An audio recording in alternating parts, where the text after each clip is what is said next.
गेल्या व्याख्यानामध्ये शाहू महाराजांनी कृषी क्षेत्रामध्ये केलेल्या अनेक उपाययोजना, अनेक प्रयोग आपण पाहिले। या प्रयोगांनी शाहू महाराजांना हरित क्रांतीचे जनक ही बिरुदावली प्राप्त करून दिली। आज आपला देश शेतकऱ्यांच्या प्रश्नांवर ढवळून निघालेला आहे। आंदोलन चालू आहेत। जे फुल्यांच्या पासून शाहू महाराजांच्या पासून शेतकरी प्रश्न होताच। शेतकरी सुखी झाला पाहिजे, शेतकरी समृद्ध झाला पाहिजे, त्याच्या पिकांना, त्याच्या उत्पादनाला योग्य भाव मिळाला पाहिजे, बाजारपेठा निर्माण झाल्या पाहिजेत। या सगळ्या गोष्टी शाहू महाराजांनी त्या काळामध्ये 100 वर्षापूर्वी कशा केल्या याचं उत्तर आपणाला त्यांच्या चरित्रामध्ये मिळतं। त्याचा थोडासा उहापोह मागच्या वेळेला आपण केला। आज आपण पाहणार आहोत ते शाहू महाराजांनी व्यापार उद्योगामध्ये, उद्योगधंद्याच्या क्षेत्रामध्ये आणि सहकार्याच्या क्षेत्रामध्ये कोणकोणते उपक्रम राबवले। फक्त कृषीच नाही, व्यापार, उद्योगधंदे आणि सहकार। मराठी माणूस व्यापाराच्या भानगडीत पडत नाही असं आजही म्हटलं जातं आणि शाहू महाराजांच्या काळातही म्हटलं जात होतं। पण शाहू महाराजांची शिकवण जर आपण अंगीकारली असती तर आज गुजराती व्यापाऱ्यांच्या बरोबर आज आपण व्यापारी झालो असतो। या महात्म्याने आपल्याला खूप सांगितलंय की व्यापारात पडा। 1917 साली खामगाव प्रसिद्ध असे जे काही अधिवेशन झालं मराठा शिक्षण परिषदेचं, त्या अध्यक्षपदावरून बोलताना शाहू महाराजांनी ही खंत बोलून दाखवलेली आहे। आणि ती पहा काय म्हणतात, आम्ही शेतकरी किंवा सैनिक होऊनच राहावे, आम्ही जास्तीत जास्त काय मिलिटरीत जाणार, हो आर्मीत जाणार, ही स्थिती आम्हाला समाधानकारक नाही। म्हणून व्यापार धंदे आणि उच्च प्रतीचे व्यवसाय यात आम्हा शिरण्याची जरुरी आहे। हल्ली आम्ही व्यापार उदीम यात पडतच नाही। 20व्या शतकात राष्ट्राची उन्नती, हे फार महत्त्वाचं आहे, 20व्या शतकात राष्ट्राची उन्नती व्यापार व तत्संबंधीची चळवळ यावर अवलंबून आहे। खरोखरच व्यापार हा पाश्चिमात्य राष्ट्राचा धर्मच आहे। हा राष्ट्रधर्म करायला पाहिजे। पाश्चिमात्य राष्ट्राचा व्यापार हा धर्म आहे। मग व्यापार हा धर्म आहे, तर धर्माची व्याख्या या ठिकाणी काय सांगितली? धर्म म्हणजे रिलिजन नव्हे, तर धर्म म्हणजे बुद्धियुक्त स्वहित साधने, डोक्यानं त्यात प्रगती। व्यापार करायचा म्हणजे बुद्धिमत्ता पाहिजे, बुद्धियुक्त स्वहित साधने, हित लक्षात घ्या, साधने आम्ही असे समजतो। व्यापार करण्याचे साहस आम्ही केले नाही तर आमच्या सर्व चळवळी निस्तेज आणि निरर्थक होतील। बऱ्याचशाच गोष्टी हे पैशावर अवलंबून असतात, साधन संपत्तीवर अवलंबून असतात। ती जर तुमच्याकडे नसेल तर तुमच्या चळवळी करून तरी काय उपयोग आहे, त्या निरर्थक होतात। आता मोठं धरण बांधायचं आहे तर त्याला उत्पादन पाहिजे। मोठं उत्पादन झालं तर आणि बराच मोठा कर हा राज्याला मिळेल, त्यातून मोठमोठी धरणं बांधली जातील, मोठमोठे उपक्रम उपयोजित केले जातील। म्हणजे काहीही तुम्ही केलं तरी शेवटी समृद्धीही पाहिजे आणि समृद्धी येण्यासाठी तुम्हाला व्यापार हे एक चांगला मार्ग आहे। शाहू महाराजांनी जे सांगितलं ते आज किती कोणत्या अर्थानं सत्य ठरले पहा। आज सिंगापूरचं उदाहरण घेऊ, हा स्वतंत्र देश आहे, तिथं काहीही उत्पन्न होत नाही, उत्पादन काही होत नाही, पण प्रचंड प्रमाणावर ट्रेड चालतो. ट्रेडिंग आणि पर कॅपिटा इन्कम हे जगातल्या अनेक प्रगत देश आहेत, त्या प्रगत देशाच्या बरोबरीचं किंबहुना त्यांच्यापेक्षा जास्त. सिंगापूर सिंगापूरचा व्यापार हा धर्म आहे. 100 वर्षे गेली तरी अजून आमच्या लक्षात येत नाही. मी आपल्याला पटेल असं एक उदाहरण सांगतो. 50-60 वर्षापूर्वी आम्ही जेव्हा विद्यार्थी होतो त्यावेळेला गावाकडून रेल्वेने येत असताना सिंधी लोक गोळ्या विकायचे. लिमलेटच्या गोळ्या, काही खेळणी विकायचे, काही असंच काही ते किरकोळ विकायचे. त्यावेळेला सुद्धा एकही सिंधी भिकारी, म्हणजे ज्याला आपण निर्वासित वगैरे म्हणत होतो, भीक मागत नव्हता. त्यांनी गोळ्या विकल्या, त्यांनी सटरफटर काम केलं, त्यांनी किराणा मालाची दुकानं काढली, पण व्यापार केला. आणि आज 50 वर्षानंतर आज कोल्हापूरची काय, आणखीन सांगलीची काय, आणखीन मुंबईची काय परिस्थिती अशी आहे की काही उद्योग त्यांच्या हातात गेलेत. कापड उद्योग, रिटेल किंवा मोठ्या प्रमाणावर खर्च ज्याच्यात येतो तशा प्रकारचे उद्योग, मोठमोठे खर्चिक उद्योग त्यांनी सुरू केलेले आहेत. व्यापारामध्ये आज ते पुढे आहेत. सगळ्या हार्डवेअरचा सगळा कोल्हापूरचा व्यापार त्यांच्याकडे आहे. तयार कपड्यांचा व्यापार त्यांच्याकडे आहे. म्हणजे हे आपणाला अनेक गोष्टीतून दिसून येतं की व्यापार हा एक धर्म जेव्हा समाज करतो त्यावेळेला तो समृद्ध होतो. व्यापार म्हटलं की बाजारपेठा आणल्या पाहिजेत, बाजारपेठा निर्माण केल्या पाहिजेत. कोल्हापूर संस्थानामध्ये स्वतःची बाजारपेठ नव्हती. जे आपणाला आश्चर्य वाटते त्यावेळेला काय नव्हतं आणि शाहू महाराजांनी काय निर्माण केलं. कोल्हापुरामध्ये त्या काळापासून गुळ उत्पन्न होत आहे. आज जसा तो सर्व देशामध्ये प्रसिद्ध आहे तसा त्या काळातही होता, पण कोल्हापूरचा गुळ म्हणून प्रसिद्ध नव्हता, तो राजापूरचा गुळ म्हणून प्रसिद्ध होता. कारण कोल्हापूरहून इथून घाट उतरून राजापूर बंदरामध्ये तो जायचा आणि राजापूर बंदरातून तो मुंबईला किंवा गुजरातला जायचा. तेव्हा गुळ कुठून आला? राजापूर बंदरातून आला. म्हणजे राजापूरचा गुळ. शाहू महाराजांनी हे सगळं बदलून टाकलं आणि कोल्हापूरला त्यांनी एक पेठ निर्माण केली, शाहूपुरी पेठ. मोठमोठे प्लॉट्स पाडले.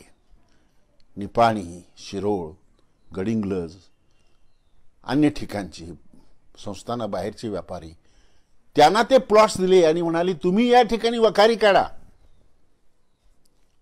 आणि तशा प्रकारची वखारी काढून शाहूपुरी ही मोठी पेठ हिंदुस्थानात पुढे गाजलेली अशी पेठ शाहू महाराजांनी स्थापन केली. 1902 साली या बाजारपेठेतून 50 लाखाचा गूळ आणि 20 लाखाची भुईमुग शेंग ही निर्यात झालेली होती 1902 ला. 1922चा आकडा काय उपलब्ध नाही आहे. त्याशिवाय 2 बाजारपेठा महाराजांनी निर्माण केल्या. एक म्हणजे जयसिंगपूर बाजारपेठ, ही आपल्या वडिलांच्या नावे शिरोळजवळ म्हणजे रेल्वेच्या जवळ असणारी नवीनच पेठ त्यांनी स्थापन केली. तिथेही मोठमोठे 3000-5000 स्क्वेअर फुटाचे प्लॉट्स तयार केले. निपाणीच्या लोकांना, सांगलीच्या लोकांना, अन्य गडिंग्लजच्या लोकांना सांगितलं, व्यापारी लोकांना तुम्ही तिथं या. सेटलमेंट त्यांच्या केल्या तिथं. आजही ते जयसिंगपूरची पेठ ही महाराष्ट्रातली मोठी एक बाजारपेठ मानली जाते. तिसरी पेठ निर्माण केली ही धरण जे बांधलं त्याला राधानगरी धरण म्हणतात, ते राधानगरी नावाची पेठ त्यांनी तिथे स्थापन केली धरणाच्या खाली. जो घाट होता सह्याद्रीचा, त्या घाटाच्या दऱ्याखोऱ्यामध्ये वसलेली जी गावं होती त्यांना किरकोळ कोणत्याही कामासाठी जर जायचं झालं, कोणताही माल आवश्यक असेल, वस्तू आवश्यक असेल, तर त्यासाठी कोल्हापूरला यायला लागायचं. महाराजांनी ही अडचण ओळखली आणि घाटमाथ्यावर राधानगरी या ठिकाणी, राधानगरी नाव नंतर दिलं त्यांनी, नवीन पेठ त्यांनी स्थापन केली. तिथल्या लोकांचा प्रश्न जो होता हा त्यांनी मिटवला. तेव्हा व्यापार आणि उद्योग याच्यामध्ये बाजारपेठा सुद्धा महत्वाच्या आहेत. त्या आपल्या असल्या पाहिजेत. दुसऱ्याच्या बाजारपेठेमध्ये आपला माल विकून काय करायचं? आपले तिथं आडती निर्माण होईल, तिथं हमाल असतील, म्हणजे आपल्या लोकांना उद्योग मिळेल. राजापूर बंदर काय याच्यामध्ये नव्हतं, शाहू महाराजांच्या संस्थानामध्ये नव्हतं, पण गुळ इथं शाहू महाराजांच्या संस्थानात निर्माण होऊन तो जात होता मात्र राजापूरचा गुळ म्हणून. आता शाहू महाराजांनी तो शिक्का पुसला आणि कोल्हापूरचा गुळ म्हणून सर्व भारतामध्ये तो जाऊ लागला. केवळ व्यापारी क्षेत्रातच नव्हे तर अन्य उद्योगधंद्याच्या क्षेत्रामध्ये कोणकोणते उद्योग आपणाला सुरू करता येतील, यासाठी शाहू महाराजांनी राज्यावर आल्यानंतर जसा पाण्याचा सर्वे केला तसा कोणकोणते उद्योग सुरू करता येतील आपणाला, कोणते आहेत? बहुतेक काही नव्हतंच. जे केलं ते शाहू महाराजांनी सुरुवात केलेली आहे. पण शाहू महाराज जबरदस्त निरीक्षण शक्ती आहे. जंगलामध्ये केवळ शिकारीसाठी ते जात असतच नाही, तर या जंगलाचं उत्पादन संस्थानाच्या समृद्धीसाठी कसं वापरता येईल याचाही ते विचार करत होते. कोणकोणते उद्योग जंगलावर आधारित? तर त्यांच्या लक्षात आलं की या ठिकाणी जंगलावर आधारित, जंगलामध्ये ज्या वनस्पती आहेत त्यातून सुगंधी तेल आपल्याला निर्माण करता येतील. कास्टार्क नावाचा पदार्थ तो निर्माण करता येईल. म्हणजे झाडाच्या खोडापासून अर्क काढणं आणि त्यातून विनेगार, लोणारी कोळसा, डांबर यासारखे पदार्थ, म्हणजे यासारखे उद्योग आपणाला आपल्या संस्थानामध्ये सुरू करता येतील. आणि म्हणून त्यांनी त्याच्यावर एक इंडस्ट्रियल इन्स्पेक्टर नावाचा एक तज्ञ माणूस, जो जपानहून शिकून आला होता केमिस्ट्री, त्याला नेमलं. सर्वे तर केलाच आणि सर्वे केल्यानंतर लक्षात आलं की या ठिकाणी अशा प्रकारचे उद्योग आपल्याला सुरू करता येतील. आणि त्याप्रमाणे शाळीग्राम नावाचे जे इन्स्पेक्टर होते, त्या इन्स्पेक्टरच्या देखरेखीखाली या ठिकाणी कोल्हापुरामध्ये कास्टार्क उद्योग आणि सुगंधी तेलाचे उद्योग सुरू झाले. शाहू महाराजांनी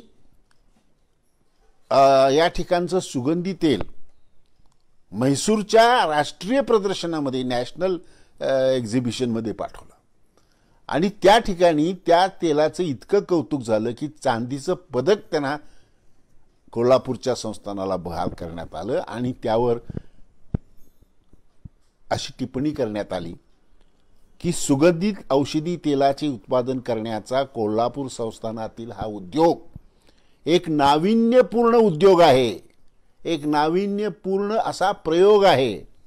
आणि अशा प्रकारचा प्रयोग भारतातील कोणत्या संस्थानात आजपर्यंत कोणी केलेला नाही. आम्ही प्रत्येक वेळेला सांगतो की शाहू महाराज पहिले आहेत, हे करणारे शाहू महाराज पहिले आहेत. तर माझ्या माहितीप्रमाणे तरी सह्याद्रीच्या जंगलातल्या लाकडापासून डांबर निर्माण करण्याचा प्रयोग अन्य कोणी केलेला आहे असं मला वाटत नाही. लोणारी कोळसा निर्माण करणं, विनेगर निर्माण करणं, तर तिथं सुद्धा या कोळसा पाठवला. कोळसा, लोणारी कोळसा, विनेगर, डांबर हे मुंबईच्या प्रदर्शनासाठी पाठवलं आणि तिथं सुद्धा चांदीचं पदक त्यांना मिळालं. त्यांना शाहू महाराजांना मिळालं म्हणजे संस्थानला मिळालं. तेव्हा या क्षेत्रामध्ये अनेक प्रयोग करत असताना सर्वात महत्वाचा प्रयोग जो होता तो म्हणजे मधुमक्षिका पालन. आज अनेक ठिकाणी मधुमक्षिका पालन चालू आहे, पण शाहू महाराजांच्या काळामध्ये हा उद्योग अत्यंत नाविन्यपूर्ण होता. उद्योग म्हणून तर नाविन्यपूर्ण होता, आर्ट कला म्हणून ठीक आहे, भारतामध्ये कुठेही सुरू नव्हता. शाहू महाराजांना वाटलं की एवढं जंगल आहे, इतकी फुललेले झाडं आहेत, त्या ठिकाणी मधुमक्षिका पालन उद्योग सुरू केला आपण तर मोठ्या प्रमाणावर आपणाला मध तयार करता येईल. म्हणून त्यांनी आपला एक चिटणीस नावाचा अधिकारी कलकत्त्याला पाठवला. तेव्हा कलकत्ता ही भारताची राजधानी होती, लक्षात ठेवा. अनेक सगळ्या डिपार्टमेंटचे हेड्स किंवा डिपार्टमेंट्स त्या ठिकाणी होती. तर डायरेक्टर ऑफ ॲग्रिकल्चर त्यांच्याकडे पाठवला आणि त्यांना विनंती केली त्यांच्या मार्फत की आम्हाला आमच्या संस्थानामध्ये हा उद्योग सुरू करायचा आहे, तेव्हा आम्हाला मार्गदर्शन करा.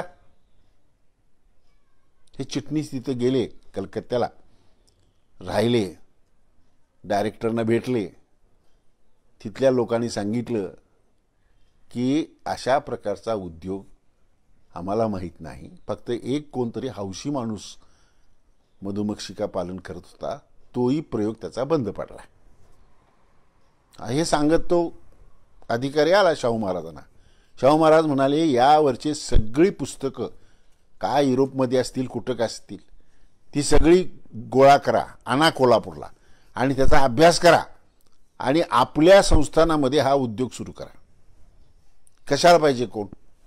आणि त्याप्रमाणे पुस्तक ग्रंथ आणले गेले. ग्रंथांचा अध्ययनासाठी अधिकारी बसवले आणि मधुमक्षिका पालन हा उद्योग कोल्हापूर संस्थानामध्ये सुरू केला, जो आपणाला या देशामधला पहिला उद्योग या क्षेत्रातला मानावा लागेल. म्हणजे त्याचे जनक सुद्धा शाहू महाराज आहेत.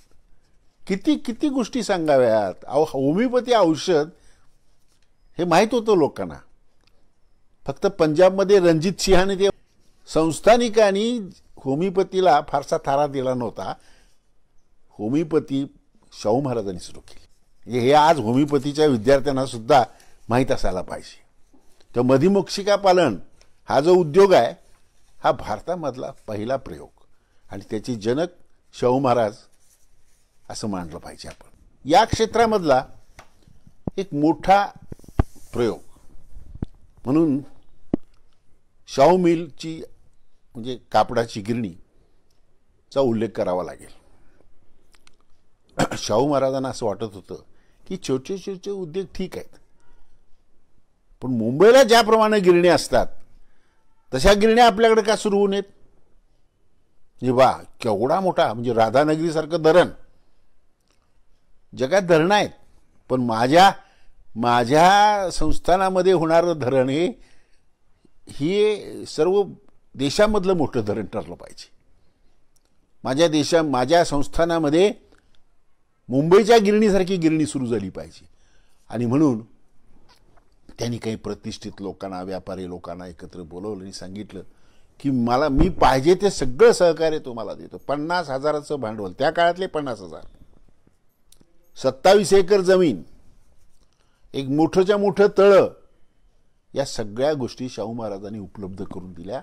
आणि शाहू महाराजांच्या या प्रयत्नातून कोल्हापुरामध्ये जी मिल निर्माण झाली त्या मिलला नावच दिलं गेलं शाहू मिल. या शाहू मिलचं उद्घाटन 1906 साली शाहू महाराजांनी केलं आणि त्यावेळेला जे त्यांनी उद्गार काढले ते फार महत्वाचे आहेत. ते म्हणतात, कोणत्याही परिस्थितीत हा चालू केलेला उद्योग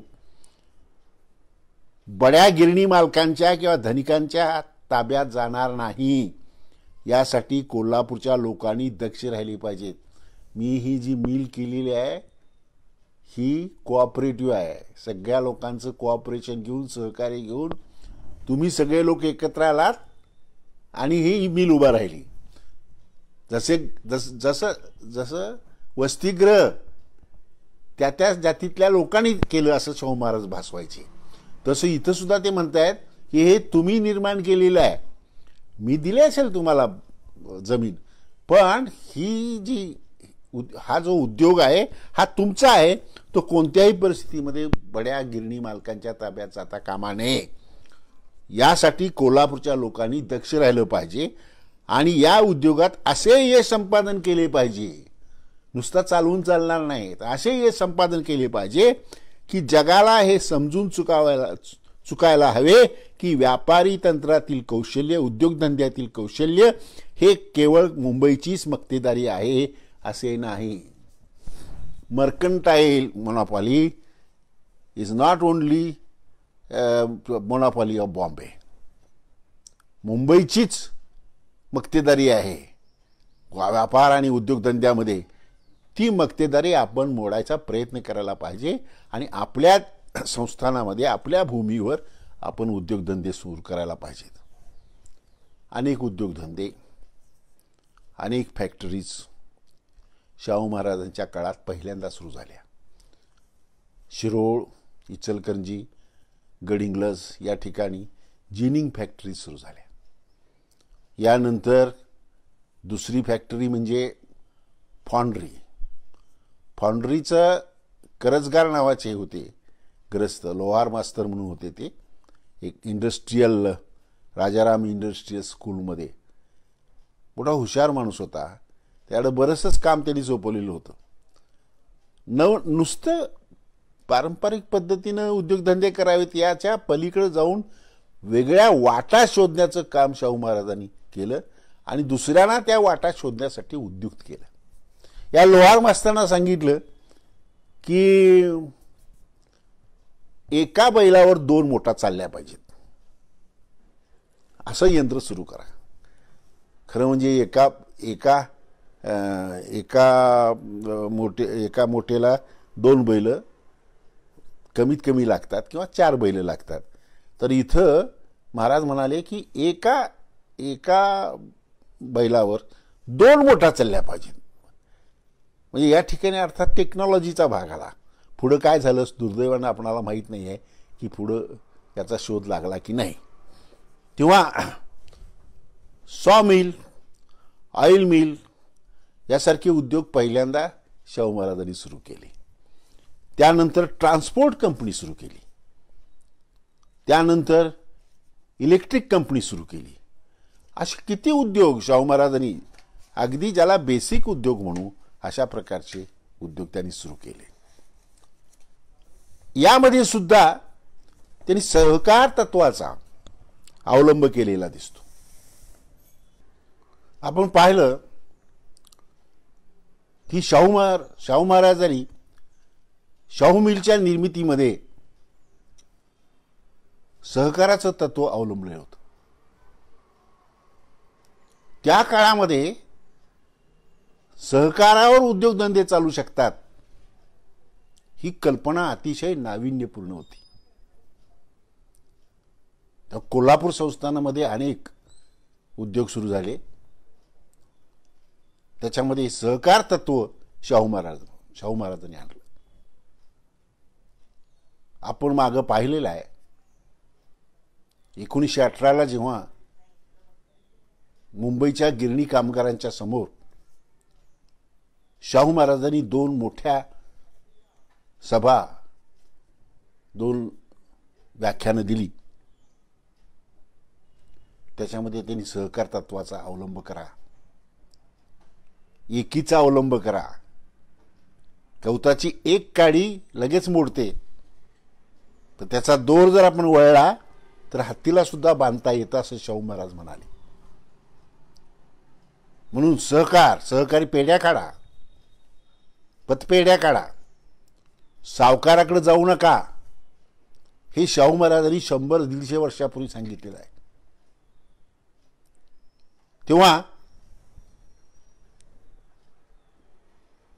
थोडासा अभ्यास केला तर आपल्या लक्षात येईल की त्या काळातले संस्थानिक काय करत होते. मनमौजी होते. शाहू महाराज काय करत होते? शाहू महाराज शेतकऱ्याचा विचार करत होते, कामगाराचा विचार करत होते, ते सगळे एकत्र कसे येतील, त्यांच्यामधला सहकार कसा वाढीस लागेल.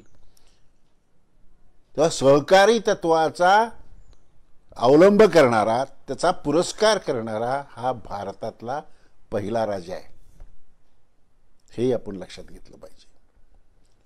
आणि म्हणून मगाशी मी त्या कर्जगारांचं नाव घेतलं. हे कर्जगार हे जिनगर समाजातले, ज्यांनी पहिली फाउंड्री कोल्हापुरामध्ये स्थापन केली शाहू महाराजांच्या प्रोत्साहनानं. आज अनेक फाउंड्री आहेत. कोल्हापूर हे ऑइल इंजिनच्या बाबतीमध्ये सर्व जगात प्रसिद्ध झालं. कोल्हापूर ऑइल इंजिनची एक मोनोपॉली आपल्या देशात त्यांनी निर्माण केली आणि मध्य आशिया, अतिपूर्वेकडं सगळीकडे कोल्हापूरची ऑइल इंजिन्स गेली. याच्या पाया शाहू महाराजांनी घातलेला दिसतो आपल्याला. म्हणून जिनगर हे फार कसबी कारागीर होते. जीन निर्माण, घोड्याच्या पाठीवरची जीन तयार करणारे. तर त्यांच्या ठिकाणी जी एक कलासक्ती होती किंवा कलाप्रियता होती, त्याचा उपयोग शाहू महाराजांनी केलेला दिसतो आपणाला. ते म्हणाले, अरे त्यातच अडकून पडू नका, अनेक गोष्टी तुमच्या हाताशी आहेत. सध्या राजाश्रयापेक्षा लोकाश्रय विशेष श्रेयस्कर आहे. मी देऊन किती देणार तुम्हाला, पण लोकांचा आश्रय जर तुम्ही केलात, म्हणजे लोकांना पाहिजे त्या वस्तू तयार केल्यात. तसेच आता प्रत्येकाने निरनिराळे काम करण्याचे दिवस गेले. एकच काम करायचं असं नाही, तर पुष्कळ लोकांनी आपली कुशलता, अक्कल, पैसा, अंगमेहनत एकत्र केली पाहिजे. कोणाकडे पैसा आहे पण कौशल्य नाही, कुणाकडे कौशल्य आहे पण पैसा नाही, तर त्या दोघांनी एकत्र आलं पाहिजे. ही भूमिका शाहू महाराजांनी या ठिकाणी मांडलेली दिसते. अक्कल, पैसा, अंगमेहनत एकत्र केली पाहिजे, म्हणजेच सहकार्य केले पाहिजे. पूर्वी फार तर एक कुटुंब एका ठिकाणी काम करी, येणारा नफा त्या कुटुंबातील माणसास उपयोगी पडे. आता आपली ही कुटुंब पद्धती, कुटुंबाची व्याख्या पुष्कळ विस्तृत केली पाहिजे. 10, 20, 50 कुटुंबे उद्योगधंद्यासाठी एकत्र आली पाहिजेत. समजा चर्मकार आहे, तर चर्मकार हा एक पादत्राण तयार करण्यासाठी 4 दिवस लावतो. चर्मकार मंडळींनी जर उद्योग एकत्र केला, सगळा सहकार तत्वावर सुरू केला, तर कोणी त्याची नाडीच फक्त तयार करेल, कोणी बेल्ट तयार करेल, कोणी त्याचा सोल तयार करेल, कोणी बाजारपेठ बघेल. म्हणजे ह्या ज्या गोष्टी आहेत, हे कातडं आणण्यापासून ते बाजारपेठेमध्ये पादत्राणं, कोल्हापुरी चपला विकेपर्यंत ज्या प्रोसेस आहे, प्रत्येक स्टेजवर ही कुटुंब एकत्र येऊन काम करतील आणि होणारा नफा वाटून घेतील. छोटे उद्योग सुद्धा आपणाला छोट्या माणसांच्याकडून निर्माण करता येतात आणि ते मोठे होतात. त्यांच्या योग्यतेप्रमाणे प्रत्येकाला वेतन मिळाले पाहिजे, होणारा नफाही वाटून मिळाला पाहिजे. यासाठी सहकार्य करण्यास शिका व सहकारी पेढी काढा. 1912ला शाहू महाराजांनी सहकारी कायदा केला. कारण नुसतं सहकारी संस्था रजिस्टर कुठं होणार, एक रजिस्ट्रार निर्माण केला, कायदा केला, रजिस्ट्रार केला संस्थानासाठी.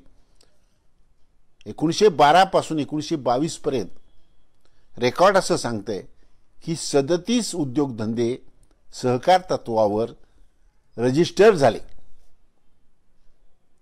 शाहू महाराज हे कोल्हापुरातलीच नव्हे, तर देशातील, मुंबई इलाख्यातील सहकारी तत्वाचा पुरस्कार करणारे एक आदर्श राज्यकर्ते म्हणून त्याची नोंद इतिहासाने घेतलेली आहे. आज कोल्हापूर हे अनेक क्षेत्रात आघाडीवर आहे. सहकाराच्या क्षेत्रामध्ये तर जी काही राज्य आघाडीवर असतील त्या सर्व राज्यांचे जी काही जिल्हे आघाडीवर असतील त्या सर्व जिल्ह्यामध्ये कोल्हापूर पहिला, दुसरा, तिसरा क्रमांकावर आहे. पर कॅपिटा इन्कम कोल्हापूरचं किती असावं? मी जो आता आकडा सांगतोय हा 13, 14, 15चा आहे. 1,00,000 आणि काही वर. आता कदाचित पर कॅपिटा इन्कम कदाचित 1.5 लाखापर्यंत गेला असेल. पर कॅपिटा इन्कमच्या शर्यतीमध्ये 2 जिल्ह्यांच्या स्पर्धा सारख्या व्हायच्या एकमेकाशी. त्यातला एक जिल्हा आहे पंजाबमधला भटिंडा. एक भटिंडा जरी पाहिला किंवा कोल्हापूर महाराष्ट्रातला पाहिला, काय सुबत्ता आहे मला सांगा. ही सुबत्ता कोणी दिली तुम्हाला? या सुबत्तेचा पाया कोणी रचला? कोणी आदर्श निर्माण केले? ही श्रीमंती काय आकाशातून पडलेली नाही, लक्षात घ्या. इथल्या लोकांनी कष्ट करून शाहू महाराजांची प्रेरणा त्यांच्या पाठीशी उभी होती, शाहू महाराजांची शिकवण त्यांच्या पाठीशी उभी होती. म्हणून आज गावोगावी तुम्हाला सहकारी सोसायटी दिसतील. सहकारी सोसायटीच्या माध्यमातून सगळे व्यवहार शेतकऱ्यांचे चाललेले दिसतात. आज दूध उत्पादनामध्ये राष्ट्रीय स्तरावर आम्ही पहिले आहोत. जवळजवळ अनेक राष्ट्रीय उत्पादनाची बक्षिसं, पारितोषिकं कोल्हापूरच्या दूध उत्पादक संघाने गोकुळने मिळवलेली आहेत. अनेक, म्हणजे त्यांची संख्या मला वाटते एक 20-25 तरी राष्ट्रीय पुरस्कार त्यांना मिळाले असतील. कोल्हापूरचा शेतकरी हा अतिशय कष्टाळू आहे. एक तसूभर सुद्धा जमीन तो वाया जाऊ देत नाही. हे जरी खरं असलं तर त्याच्या पाठीमागचा इतिहास आपणाला माहीत असला पाहिजे की हीच माणसं कष्टाळू कशी काय झाली. शाहू महाराजांची प्रेरणा आहे, कष्टासाठीही प्रेरणा आहे आणि कष्टानं मोठं होण्याचीही प्रेरणा आहे. आपणाला आणखीन एक उद्योग सांगावा लागतो, तो म्हणजे सूत उत्पादन. म्हणजे कोल्हापुरामध्ये साखर, दूध आणि सूत या 3 गोष्टी, या 3 गोष्टीचं उत्पादन मोठ्या प्रमाणावर होतं. कोल्हापुरात कापूस उत्पादित होत नाही. म्हणजे ज्या ठिकाणी कापूस उत्पादित होत नाही त्या ठिकाणी अनेक सुताच्या गिरण्या निर्माण झालेल्या दिसतात. आणि गिरण्या म्हणजे साध्या गिरण्या नाहीत. या गिरण्या युरोपियन कंट्रीजना एक्सपोर्ट करतात आपला माल. तिथेही सहकार आला. काही खाजगी आहेत, काही सहकारी आहेत. म्हणजे आज कोल्हापुरामधला सामान्य शेतकरी खेड्यामधला जर घेतला तर ऊसाचा पैसा तर त्याला मिळतोच, पण त्याचा सर्व घर खर्च हा 1-2 ज्या म्हशी असतात त्यांच्यावर चालतो. म्हणजे त्याची कारभारीण जिच्या हातामध्ये तो पैसा जातो तिच्याच हातात जातो. लक्षात ठेवा. तशी सोय केलेली आहे, नियम केलेले आहेत की दुधाचा पैसा हा त्या शेतकऱ्याच्या बायकोच्या हातात गेला पाहिजे. तर हे कशासाठी? तर त्या बाईला सुद्धा हे आपलं स्वतःचं उत्पन्न आहे असं वाटायला पाहिजे. म्हणजे ती सुद्धा स्वयंभू व्हायला पाहिजे. मनासारखा खर्च तिलाही करता आला पाहिजे. हे कोणी शिकवलं? हे अन्य ठिकाणी का होत नाही आणि हे कोल्हापुरातच का होतं? मला एक इतिहासाचा अभ्यासक म्हणून असं वाटतं की ही आमच्या शाहू महाराजांची शिकवण आहे. बरं, ते आम्हाला क्षणोक्षणी पदोपदी शाहू महाराजांची आठवण होते ती यासाठी, समृद्धीसाठी होते. ज्या ज्या वेळेला संकट येतं त्या वेळेलाही शाहू महाराजांची आठवण होते की शाहू महाराजांनी प्लेगाला कशा प्रकारचा सामना दिला. शाहू महाराजांनी पडीक जमीन कशी लागवडीला खाली आणली. शाहू महाराजांनी प्रयोग कसे केले, सहकार्यामध्ये कसे प्रयोग केले, उद्योगधंद्याच्या क्षेत्रात काय प्रयोग केले. हा एक भाग झाला. समाजामध्ये शेतकऱ्याच्या बरोबरीनं दुसरा एक महत्वाचा घटक म्हणजे कामगार. आणि या कामगारांच्या हिताच्या संदर्भात शाहू महाराजांनी जे विचार मांडलेले आहेत हे मूलगामी स्वरूपाचे आहेत. राष्ट्रीय आणि आंतरराष्ट्रीय राजकारणाचा चांगला अभ्यास होता त्यांचा. महायुद्ध नुकतंच संपलेलं होतं. जगामध्ये मोठमोठ्या उलथापालथी होत होत्या. जर्मनी आणि रशिया या ठिकाणच्या राजेशाह्या ह्या नाहीशा होऊन ह्या उलथून टाकण्यात आल्या होत्या. आणि कामगार पक्षांचे विजय, विशेषतः रशियामध्ये तर कामगारांचं राज्य आलेलं होतं. जर्मनीमध्ये सुद्धा समाजवादी पक्ष हा कामगारांचा त्राता होता. तेव्हा समाजवादी पक्षाच्या माध्यमातून कामगारांच्या हिताची आंदोलनं सुरू होती. युरोपामध्ये कामगारांचे मोठमोठे संघ झाले होते. 1918ला शाहू महाराज जेव्हा मुंबईच्या कामगारांच्या पुढं भाषण करताना ते म्हणतात की युरोपात मोठमोठे संघ निर्माण झालेत, तसे संघ तुम्ही का निर्माण करत नाही? म्हणजे राजकीय दृष्ट्या तुम्ही जागृत राहिले पाहिजेत. राजकीय दृष्ट्या तुम्ही हक्क मागितले पाहिजेत. मताधिकार ज्याला आपण म्हणतो तो मागितला पाहिजे. त्यावेळेला सगळ्यांना सार्वत्रिक मताधिकार नव्हता. जमीन किंवा घर असणाऱ्यांनाच तो मताचा अधिकार होता. सर्व शेतकऱ्यांना आणि सर्व कामगारांना मताचा अधिकार नव्हता. हे काय म्हणतायत महाराज की राजकीय दृष्ट्या तुम्ही सुशिक्षित व्हायला पाहिजे, साक्षर व्हायला पाहिजे, सावध व्हायला पाहिजे, जागृत व्हायला पाहिजे आणि आपला वाटा प्रशासनामध्ये, वाटा राज्यकारभारामध्ये वाटा तुम्ही मागितला पाहिजे. इंग्लंडमधले कामगार यशस्वी होत आहेत. रशियामधले तर त्यांनी क्रांतीच केली. तर तुम्हाला स्वतःला तुमचे संघ बनवता आले पाहिजेत आणि संघाच्या मार्फत तुम्ही दबाव निर्माण केला पाहिजे सरकारकडे. मग तुमचे प्रतिनिधी व्हायसरायच्या कौन्सिलमध्ये, मध्यवर्ती कायदेमंडळात किंवा या मुंबई इलाख्याच्या कायदेमंडळामध्ये तुमचे प्रश्न मांडतील. म्हणजे जी भूमिका दलितांच्या संदर्भामध्ये डॉक्टर आंबेडकरांनी घेतली होती तीच भूमिका आपणाला शाहू महाराजांनी कामगारांच्या साठी घेतलेली दिसते. त्यांनी एका ठिकाणी म्हटलंय की इंग्लंडात मजुरांनी आपल्या उन्नतीकरता आपले संघ स्थापन करून स्वावलंबनाचे कार्य स्वीकारले आहे. त्याचप्रमाणे आपण आपले सुव्यवस्थित संघ तयार केले पाहिजेत. आपल्या मुलाबाळास शिक्षण देऊन आपले आरोग्य वाढवण्याचे प्रयत्न करून आपली उन्नती आपणच करून घेतली पाहिजे.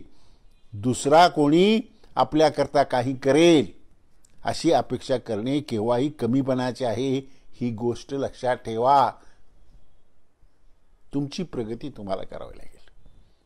स्वावलंबन हा महत्वाचा उपदेश शाहू महाराजांनी या ठिकाणी केलेला दिसतो. म्हणजे शाहू महाराजांच्या समोर फक्त शेतकरी नाही आहे, कामगार आहे, दलित आहेत, अस्पृश्य आहेत. म्हणजे असा राजा की फक्त तो रयतेचा राजा नाही, तो सर्व लोकांचा राजा आहे आणि सर्वांचं हित व्हावं. अगदी व्यापारी लोकांचं सुद्धा कसं हित व्हावं, व्यापार सुद्धा कसा वाढीस लागेल, व्यापारी मंडळी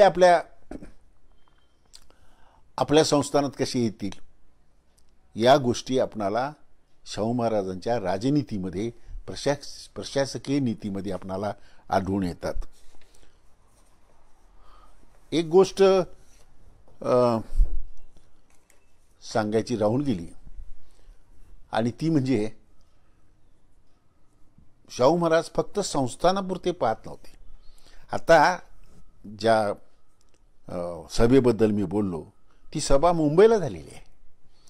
म्हणजे कामगार हा फक्त संस्थानामधला कामगार त्यांच्या डोळ्यासमोर नाही आहे. ज्या वेळेला कम्युनिस्ट पक्षांची निर्मिती सुद्धा झालेली नव्हती, स्थापना झालेली नव्हती, त्यावेळी त्याच्याही अगोदर 4-5 वर्ष शाहू महाराजांनी हे विचार मांडलेले आहेत, म्हणून त्याला अतिशय महत्व आहे. सर्वांचा विचार शाहू महाराजांनी केलेला आहे. संस्थांच्या बाहेरच्या लोकांच्यासाठी सुद्धा शाहू महाराज मुक्त हस्ते त्यांनी मदत केलेली असते. साळवेकर नावाचे एक ग्रस्त होते, काहीतरी उद्योग करावा असं त्यांना वाटत होतं. ते म्हणाले, तुम्ही असं करा, तुम्ही लॉजिंगमध्ये का उतरत नाही, हॉटेल बिझनेस का करत नाही. ते म्हणाले, मला एकतर पैसे नाहीत मुंबईमध्ये. कारण शाहू महाराज त्यावर फार शाहू महाराजांचं लक्ष असायचं की आपल्याकडे तो उद्योग सुरू झाला पाहिजे, लॉजिंगचा, वसतिगृहांचा. तर साळवेकर नावाचे ग्रस्त जे होते ते केव्हा भेटले, काय भेटले हे काय आपल्याला माहीत नाही. परंतु मुंबईमध्ये आज जे सरदार गृह नावाचं हॉटेल, आता तिथं हॉटेल चालू नाही आहे, इतर व्यवसाय चालू आहेत, पण इमारत, नुकतीच मी चौकशी केली, इमारत आहे सरदार गृह नावाची, ते सुरू करायला सांगितलं. ते म्हणजे माझ्याकडे कोण येणार, तुम्ही आता एवढं सगळं मला सांगताय की व्यवस्था चांगली पाहिजे, युरोपियन देशामध्ये जशा प्रकारची लॉजिंग असतात तसं लॉजिंग करा. तसं मी करतो खरं, पण राहणार कोण. शाहू महाराज म्हणाले, मी येतो राहायला. आणि ज्या ज्या वेळेला शाहू महाराज मुंबईला जात असत त्या वेळेला शाहू महाराज सरदार गृहात उतरत. आणि शाहू महाराज उतरत आहेत म्हटल्यानंतर मुंबई इलाख्यातले राजे रजवाडे जहागीरदार तिथे उतरू लागले. मोठमोठे महात्मा गांधी, लोकमान्य टिळक यासारखे लोक त्या ठिकाणी येऊ लागले, स्थायिक व्हायला लागले. काही दिवस विश्रांती करता येऊ लागले. लोकमान्य टिळक सुद्धा शेवटच्या दिवसामध्ये या सरदार गृहामध्येच होते. तर आपल्या संस्थानाबाहेरच्या माणसाला सुद्धा शाहू महाराजांनी मदत केली. मागच्या वेळेला मी सांगितलं की किर्लोस्करांना, लक्ष्मणरावांना तोफा दिल्या, लोखंड कमी पडायला लागलं नांगरासाठी, तर आपल्या संस्थानामधल्या किल्ल्यावरच्या सर्व तोफा शाहू महाराजांनी देऊन टाकल्या आणि हा कारखाना वाचवला म्हणण्यापेक्षा जगवला. सांगायची गोष्ट अशी की शाहू महाराजांनी समाजाचा सर्वांगीण विचार केलेला दिसतो. केवळ शेती, केवळ व्यापार, केवळ सहकार, तर हे सगळ्या गोष्टी एकमेकाशी लिंक्ड आहेत, एकमेकावर अवलंबून आहेत असं समजून निराळ्या लोकांना नव्या क्षितिजाकडे ते नेत आहेत. सहकारी क्षितिज आहे ना, तिकडे ते नेत आहेत, ते क्षेत्र आहे. आज सुद्धा आपणाला असं वाटेल की आपण पाहिला स्वतंत्र भारताचा इतिहास, तर स्वातंत्र्यानंतर सहकाराचं तत्व सरकारनं जास्त अवलंबलं. विशेष पंडित जवाहरलाल नेहरूंनी सहकाराचा जो काही नारा लावला, त्याची सुरुवात कुठून आहे? शाहू महाराजांच्यापासून आहे. म्हणजे ज्या ज्या गोष्टी ह्या भारत स्वतंत्र झाल्यानंतर भारत सरकारनं ज्या अवलंबल्या, उद्योगधंद्याच्या क्षेत्रात असो, सहकाराच्या क्षेत्रात असो, कोणत्याही क्षेत्रात असो, शेतीच्या क्षेत्रात असो, या सगळ्या गोष्टी 100 वर्षापूर्वी शाहू महाराजांनी केलेल्या आहेत. आज आपण इथंच थांबतोय. पुढच्या वेळेला एक दुसरा अभिनव असा प्रांत शाहू महाराजांच्या चरित्रामध्ये जो आहे तो निरनिराळ्या कला. शाहू महाराज मगाशी मी सांगितल्याप्रमाणे एका क्षेत्रापुरते मर्यादित नाहीत. शाहू महाराजांनी अनेक कलांना आश्रय दिला. ह्या कला कोणत्या? आश्रय दिला म्हणजे नेमकं काय केलं? हा अनेक कलांचा, अनेक विद्यांचा हा भोगता राजा होता. तो विषय आपण पुढच्या भाषणामध्ये पाहणार आहोत. तूर्त मी आपली रजा घेतो. जय महाराष्ट्र.